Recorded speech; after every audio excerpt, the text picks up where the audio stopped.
The homeless woman held out her Bible and asked for change.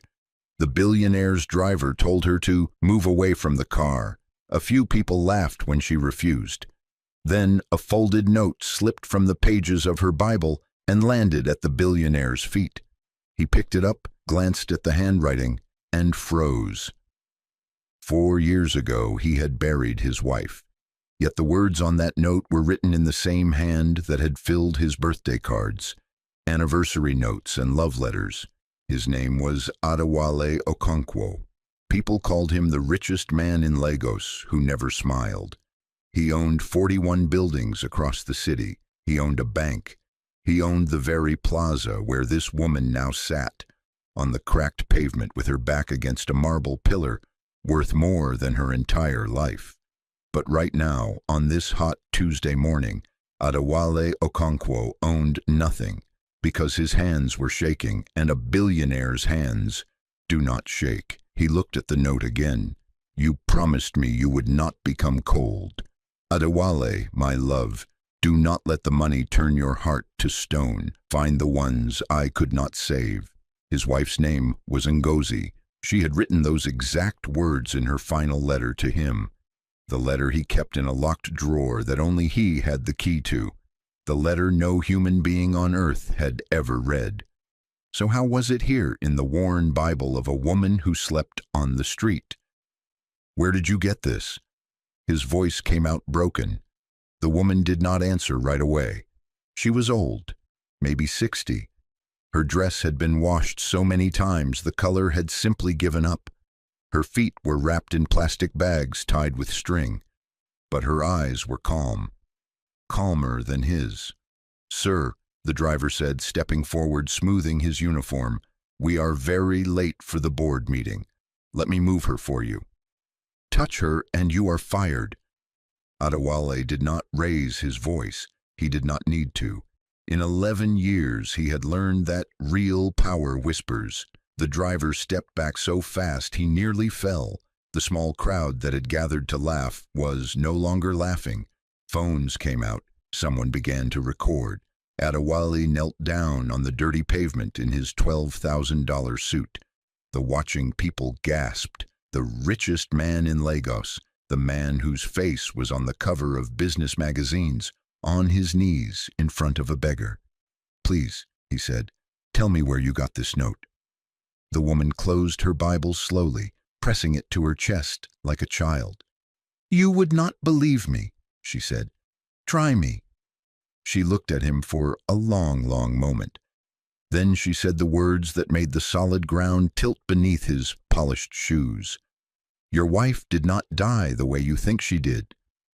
The traffic of Lagos roared on behind them, horns, hawkers, the endless heat shimmering off the road. But Adewale Okonkwo heard none of it. The whole loud city had gone silent, narrowed down to one old woman and one folded piece of paper. He had spent 4 years being absolutely certain of one thing, that his wife was gone, that the worst had already happened, that there was nothing left to fear. In 4 words, this stranger had taken even that from him. Her name was Mama Comfort. That was all the street knew her by. For 3 years she had sat in the same spot outside Okonkwo Plaza, and in 3 years Adewale had walked past her exactly 900 times and never once seen her face. He saw it now. He could not stop seeing it. "What do you mean she didn't die the way I think?" His mouth had gone dry as paper. "Come back tonight," Mama Comfort said, "when the crowd is gone and the cameras sleep. This is not a thing to say in the street. Tell me now. I will give you anything. Name it." A small, tired smile crossed her face. "You think there is a price. That is the first thing the money did to you." The words landed like a slap, because Ngozi used to say things exactly like that. "Come back tonight," she repeated, tucking the Bible into a torn plastic bag. "Some truths must be carried gently, sir, or they break the person holding them." Adewale Okonkwo was a man who had not been told no in 11 years. He stood up. His knees were stained brown. His assistant was calling his phone for the 4th time. The board was waiting. A deal worth 100 million naira sat on a table on the 40th floor. He turned off his phone. "I will come back," he said. He walked to his car, and for the first time since the funeral, he could feel his own heartbeat against his ribs, hard and alive and afraid. Ngozi had died in a fire. That was what they told him. A small charity hospital she funded on the edge of the city. An electrical fault in the dead of night. By the time the trucks fought through Lagos traffic, there was nothing left but ash and twisted black metal. They found a body. They told him it was her. He had buried a sealed coffin because they said there was not enough left to look upon. He had never asked questions. Grief does not ask questions. Grief only obeys and pays and goes home to an empty house. For 4 years he had built and bought and crushed his competitors because work was the only sound loud enough to drown out the silence she had left behind in every room. And now a homeless woman carried her handwriting in a plastic bag. That night, Adewale returned alone. No driver, no security. He had not driven himself in 9 years, and the steering wheel felt strange and enormous in his hands. Mama Comfort was waiting. She had a small fire of sticks burning in an old paint can. She gestured for him to sit on an upturned crate, as if she were the host and the alley were her parlor. The richest man in Lagos sat on a crate in an alley, and the night smelled of wood smoke and rain about to fall. "Your wife," Mama Comfort began, "did not start that hospital to put her name on a wall." "I know that," he said quietly. "She cared about people. She cared about specific people." The old woman fed a stick to the fire and watched the sparks climb. Women who ran from husbands who beat them. Girls sold by their own families to pay debts. People the city pretends are not there. She hid them. She fed them. She gave some of them new names so the past could not follow. Adewale leaned forward, his elbows on his knees. "How could you possibly know all this?" Mama Comfort looked into the flames for a long time. "Because I was one of them." The story came out slowly, the way blood comes from a deep and old wound. 12 years ago, Mama Comfort had a different name and a very different life. A husband who broke 3 of her ribs and 2 of her fingers and told her she was nothing. A daughter, 9 years old, that she was desperate to save before the same thing happened to her. And nowhere on this earth to run. She told Adewale about the night she finally left. How she had waited until her husband was deep in drink, wrapped her sleeping daughter in a blanket, and walked out into the rain with nothing but the clothes on her back and 40 naira in her fist. How she slept 3 nights in the open market, holding her child against her chest, jumping at every footstep, certain he would find them and that this time he would kill her. Ngozi found her at Oyingbo Market, selling oranges with a swollen eye and a split lip, and Ngozi did not look away the way everyone else looked away. "She bought 1 orange," Mama Comfort said, and her voice cracked for the first time all night. "1 orange. And then she sat down beside me on the dirty ground in her fine clothes, and she peeled it and shared it with me, segment by segment, and she asked me my real name. Not what people called me, my real name. Nobody had asked me that in years. She did not give me money," Mama Comfort said. "Money you can lose. Money a husband can take. She gave me a place to sleep behind a locked door. She gave me work in the hospital kitchen. She gave my daughter school fees and a uniform, and she gave me this." She held up the Bible, its cover soft and pale from years of hands. She wrote in the front of every single Bible she gave us, her own hand, her own words, so that none of us would ever forget that somebody once had truly seen us. Adewale's throat closed like a fist. "The note," he managed. "It says exactly what she wrote in her last letter to me. The same words, the same order. How is that possible? Because she wrote that same line for every one of us." Mama Comfort smiled, and the smile was full of sorrow. "Find the ones I could not save. It was her prayer. She put it in every Bible, in every letter, in everything her hands touched. She was telling all of us the same thing she was telling you, Mr. Okonkwo. She was passing the work to whoever loved her enough to read it. The fire cracked. Somewhere far off, a generator coughed and hummed. You said she did not die the way I think, Adewale said. I need you to tell me all of it. Mama Comfort was quiet for a long time. When she spoke, her voice had changed.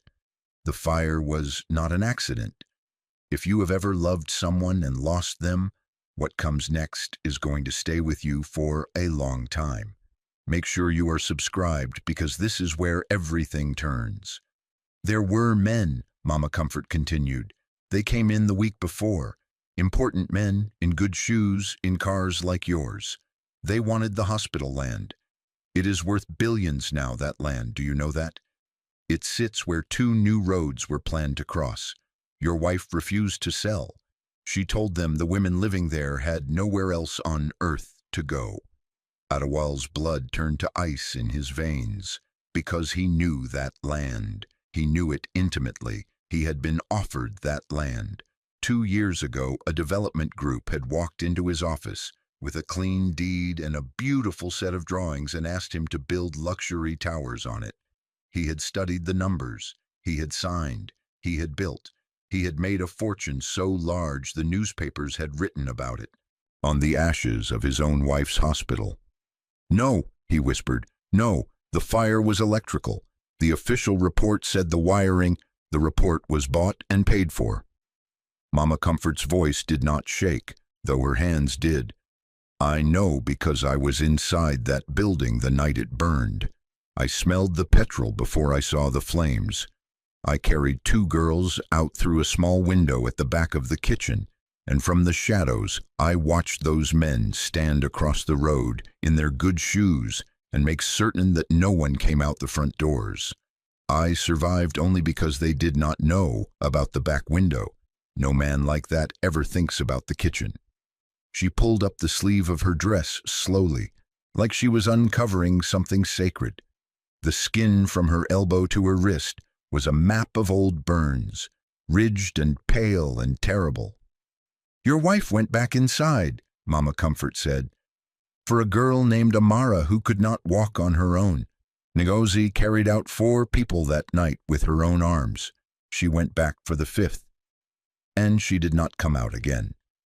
Adewale Okonkwo, who owned 41 buildings and a bank, put his face into his hands and wept like a small lost child in a dark alley, while a homeless woman fed sticks to the fire and let him.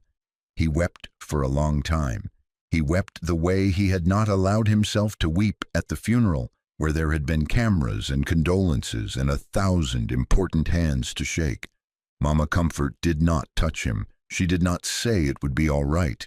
She simply stayed, the way Ngozi would have stayed, and that was somehow the kindest thing of all. When he could finally speak, his voice was raw. Why did you not come to me? He asked. 4 years.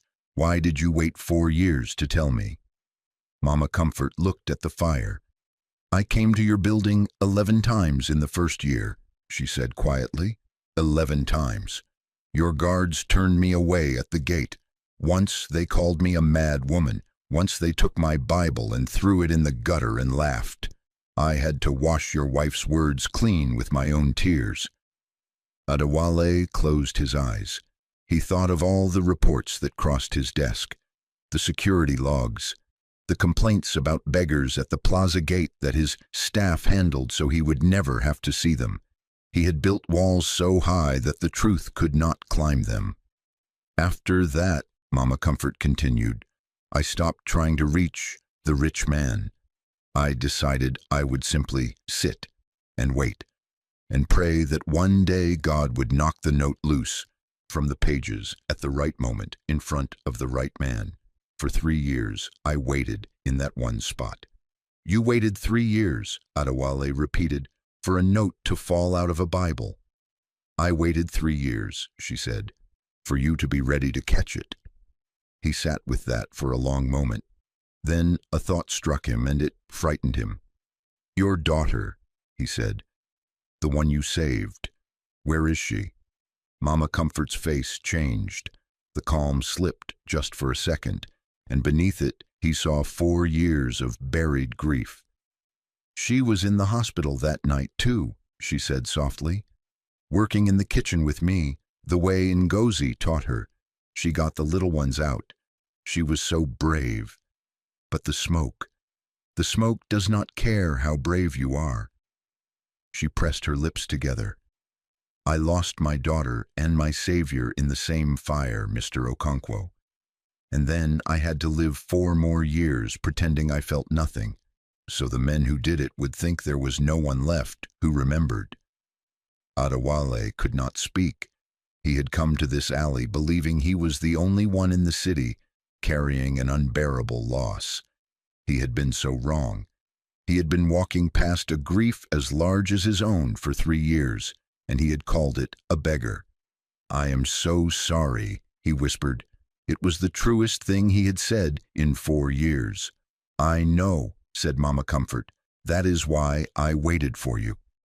He did not go home that night. He sat with Mama Comfort until the sticks burned down to soft orange coals, and she told him everything she had carried alone for 4 years. The names of the men, the name of the development company that had brought the deed to his office, the name of the fire inspector who had signed the false report, and then quietly retired to a comfortable house.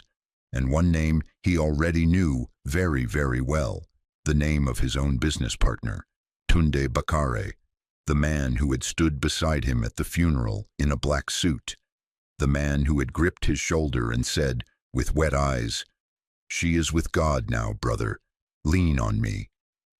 The man who, exactly 2 years later, had walked into his office carrying the deed to the very land where Ngozi had burned to death. He knew, Adewale said. The words tasted like rust and ash on his tongue. "He held me while I cried, and he knew the whole time. He sold me the ground she died on." "Men like that always know," Mama Comfort said softly. "And they sleep very well at night." But here is the thing about Adewale Okonkwo. Even broken, even with tears drying on his face in a filthy alley, his mind never fully stopped working. That was the thing that had made him rich. And as the last coals faded to gray, a cold and terrible and perfect clarity settled over him like a coat. He would not go to the police first. The police in that district had been bought with the same money. He would not go to the courts first. The courts moved like cold honey, and Tunde Bakare had built friendships with half the judges in Lagos over 20 years of careful dinners. He would do something Tunde would never, ever see coming. He would begin by giving it all away. The next morning, unshaven and still in yesterday's stained suit, Adewale Okonkwo walked into his board meeting a full day late. The directors were furious mid-sentence, ready to scold him. Then they saw his face, and they fell silent and afraid. He placed a single document on the long glass table. "I am transferring the Okonkwo Plaza land," he said, his voice flat and certain, "and the 3 towers built on the old hospital site, into a foundation, an irrevocable trust. It cannot be sold. It cannot be borrowed against. It cannot be developed for profit, not by me, not by my children, not by anyone, ever. It will become a shelter and a school and a clinic for women and children who have nowhere on this earth to go. It will be named the Ngozi Okonkwo Sanctuary." The room exploded into noise. The numbers alone were staggering. He was speaking of giving away more money than most of them would see in 10 lifetimes. "And there is more," Adewale said, and the room went quiet again. He read from the document slowly, letting each line land like a stone dropped into still water. 200 beds for women fleeing violence, a primary school free for 300 children, a clinic with 2 full-time doctors, legal aid for every woman who needs to escape a marriage that is killing her, school fees paid in full for every child who passes through these gates all the way to university, a kitchen that never closes, and a fund, 50 million naira a year, every year in perpetuity, to find the ones nobody else is looking for. He set the paper down. "My wife was looking for them," he said. "I stopped her body. I will not stop her work." Tunde Bakare rose slowly from his chair at the far end of the table. His smile was careful. "Adewale, brother, sit. You are not thinking clearly. Grief does strange things to a man, even years later, even—" "Sit down, Tunde." Something in Adewale's eyes, something new and very cold, put Tunde Bakare back into his seat like a hand pressed to his chest. "Now, here is what I need you to hold on to as we move into the final part of this story. Watch what one good woman's handwriting, carried in a plastic bag for 4 years, set into motion." Adewale did not accuse Tunde, not yet. A hunter does not shout at the forest. He simply began to move the way he moved when he wanted to take a company apart from the inside. He hired 3 of the best private investigation firms in 3 different countries so that no single person could be paid to look the other way. He quietly bought the cooperation of 2 land registry clerks who had filed the original transfer documents and still remembered the strange men who came with them. He tracked down the fire inspector, the one who had signed the false report, now retired and gray and nervous, in a quiet house outside Ibadan. Adewale went to him personally. He did not threaten. He simply sat in the man's small parlor and laid photographs of Ngozi on the table, one after another, and asked the man to look at her face. The inspector confessed everything to a hidden camera in exchange for protection and a lawyer. The petrol, the instructions, the envelope of cash, and the calm voice on the telephone that had told him exactly what to write. It had taken Adewale almost 2 years to gather it all, brick by careful brick. 2 years in which he visited Mama Comfort every single week and brought her into a proper home and watched her slowly become the woman she had been before fear made her small.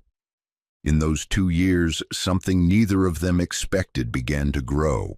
He would arrive on Sunday afternoons with bread and tea, and he would sit in her small new kitchen, and she would tell him stories about Ngozi he had never heard, how his wife sang badly and loudly while she cooked, how she gave away her own shoes twice in a single month, how she once stayed awake for 3 nights straight beside a dying woman so that no one would have to die alone. "She talked about you," Mama Comfort told him one Sunday.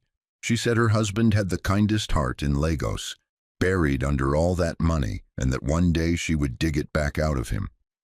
Adewale had to put down his cup. "She did not get the chance," he said. "No," said Mama Comfort. "So she left you a map instead. She left it in the front of 100 Bibles. Find the ones I could not save." The old woman reached across the table and for the first time took his hand. "She is still digging, Mr. Okonkwo, through me. She is still digging you out." That was the day Adewale Okonkwo decided that money, which had built his walls, would now be used to tear them down. Every naira, brick by brick. He understood now where the walls had come from.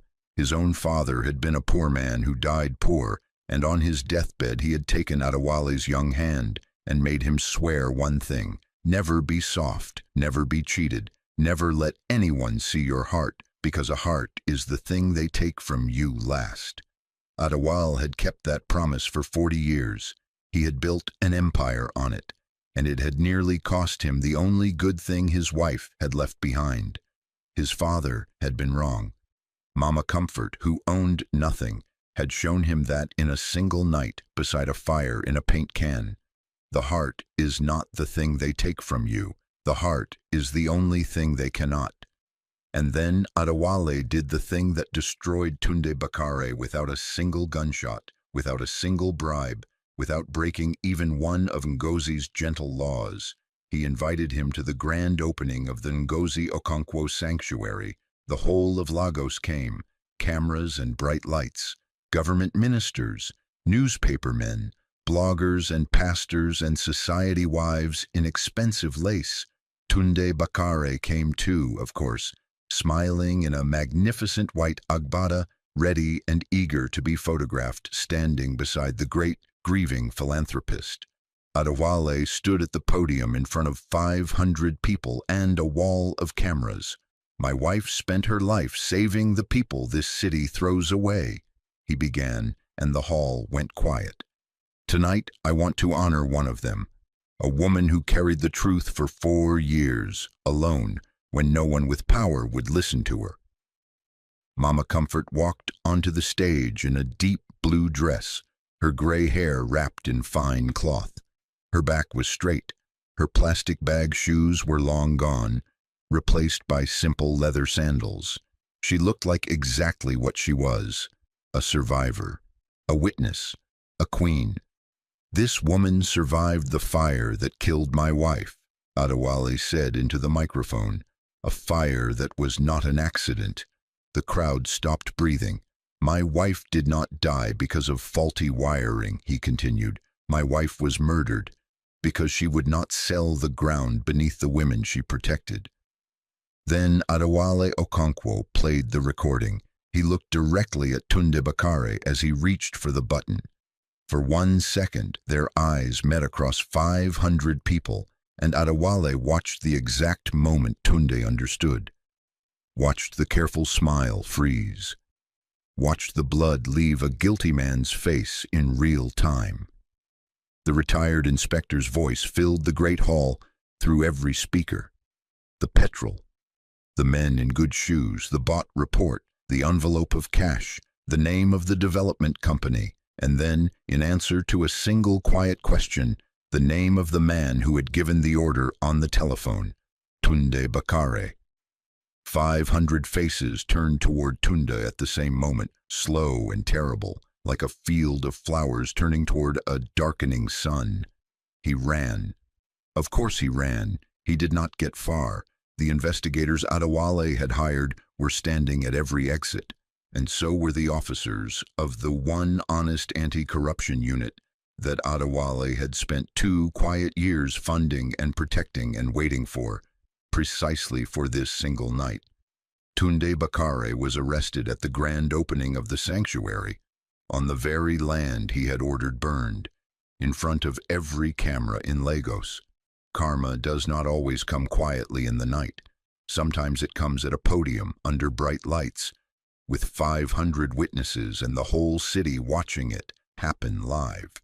There, 1 year later, the Ngozi Okonkwo Sanctuary sleeps 200 women and 300 children every single night. It has a free school with 11 teachers, a clinic with 2 doctors, a kitchen run with an iron and loving hand that never, ever closes. The girl named Amara, the one Ngozi ran back into the fire to save, did not die after all. Mama Comfort had carried her out through that same back window in the chaos and the smoke, and then, too terrified of the men to come forward, had raised the child in hiding for 4 long years. Amara is 14 now. She walks with a brace on her leg and a stubbornness in her chin. She says she is going to be a doctor, and no one who has met her doubts it for a moment. Tunde Bakare is serving 30 years in prison. His towers, his cars, his careful friendships, all of it gone. The judges he had bought over 20 years discovered very suddenly that they had never really known him. The development company that brought the deed has been dissolved. Its directors are scattered, hiding, or charged. The land registry that took the bribes has been cleaned out from top to bottom, and a new law sits before the Lagos State Assembly, written by lawyers Adewale paid for, that makes it far harder for the powerful to burn the poor off their land and call it an accident. They are calling it the Ngozi Law. One good woman's handwriting did all of that. One folded note, one Bible carried in a plastic bag for 4 years. And Adewale Okonkwo smiles now. People who knew him before talk about it the way they talk about a miracle. Every morning he drives himself to the sanctuary, No driver, no security. He parks his own car and walks through the gate and sits in the warm kitchen and drinks tea with Mama Comfort, who runs the entire place now and is no longer called a beggar by anyone, but director. On the wall of the main entrance hangs a single page, in a simple frame. Ngozi's handwriting, the same words she had pressed into every Bible, every letter, every life her hands ever touched. Find the ones I could not save. He found them. And every morning, he goes to find more. We spend our whole lives chasing the things we can hold in our hands. Buildings, money, power, our names carved deep into cold stone so the world cannot forget us. But Ngozi Okonkwo understood something the rest of us spend our lives forgetting. The only thing that truly outlives you is what you pour into another human being. A man buried his wife and was certain he had lost her forever, to the fire and the ash. But she had hidden herself all along in the hands she had held, the lives she had saved, the gentle words she had written down. And 4 years later, when he had nearly turned to stone, a homeless woman's worn Bible carried his wife back to him. Love does not die in a fire. Love waits, patient and quiet, inside the people we were once kind to, until the day it is needed again. If you were Adewale, and you discovered that the man who held you at the funeral was the same man who lit the fire, could you have shown the patience he showed? Could you have waited 2 years to do it right? Or would you have wanted faster justice, no matter the cost? Tell me honestly in the comments below. If this story moved you, subscribe for more stories like this one. I will see you in the next one.